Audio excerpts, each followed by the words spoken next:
হ্রদ আর পাহাড় ঘেরা জেলা রাঙামাটি। দেশের সবথেকে বড় এই পার্বত্য জেলা পর্যটন নগরী হিসেবেও জনপ্রিয়। এখানকার নৃতাত্ত্বিক কৃষ্টি, বৈচিত্র্যময় সংস্কৃতি আর প্রাকৃতিক সৌন্দর্যে মুগ্ধ থাকেন পর্যটকরা। এখানে আছে কাপ্তাই হ্রদ, ঝুলন্ত সেতু কিংবা শুভলং ঝর্ণার মতো আকর্ষণীয় অনেক ভ্রমণ স্থান। তবে রাঙামাটির সবথেকে জনপ্রিয় ভ্রমণ স্পট সাজেক ভ্যালি। এর আকর্ষণেই সারা বছর রাঙামাটিতে ছোটেন পর্যটকরা। লেকের সমন্বয়টা খুব সুন্দর, এই কারণে এই জায়গাটা স্পেশাল। দেখা যাচ্ছে আমরা যদি কক্সবাজার যাই, সমুদ্রটা পাচ্ছি, এখানে যেরকম বোর্ডে ঘোরার মতো অভিজ্ঞতাও অর্জন করতে পারতেছি এবং পাহাড়ের অভিজ্ঞতাও নিতে পারতেছি। এই প্রাকৃতিক সৌন্দর্য দুটোটাই এই জায়গায় অনুভব। স্পেশালি এখানে হচ্ছে কি আমরা বাংলাদেশের বিভিন্ন প্রান্ত থেকে অনেক লোক আছে, হয়তো ওনারা কখনো বা রাঙামাটি আসে নাই। তো এখানে রাঙামাটির ঝুলন্ত কিছু ওয়েল পার্ক, নানা দর্শনীয় স্থান আছে, এমনকি রাঙামাটির লেক। এখানে ভিউগুলো অনেকে হয়তো বা দেখে না কখনো, এর জন্য অনেকে বাস চয়েস কাপ্তাই লেক, রাঙামাটি। কিন্তু নতুন বছরে পর্যটক মৌসুমেও এখানে এবার ভিন্ন চিত্র।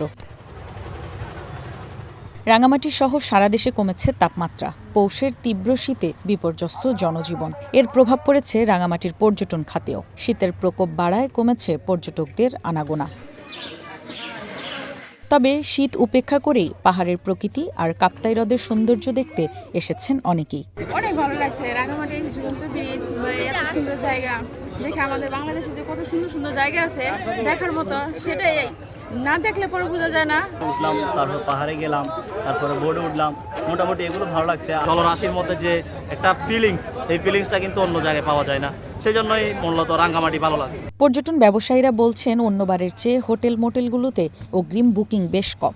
বেশিরভাগ রুমই অতিথির অভাবে ফাঁকা। প্রচণ্ড শীত ও শীত প্রবাহের কারণে রাঙ্গামাটিতে ট্যুরিস্ট সমাগম কম হচ্ছে, যার কারণে আমরা আবাসিক হোটেল ব্যবসায়ীরা যথেষ্ট ক্ষতির সম্মুখীন হচ্ছি।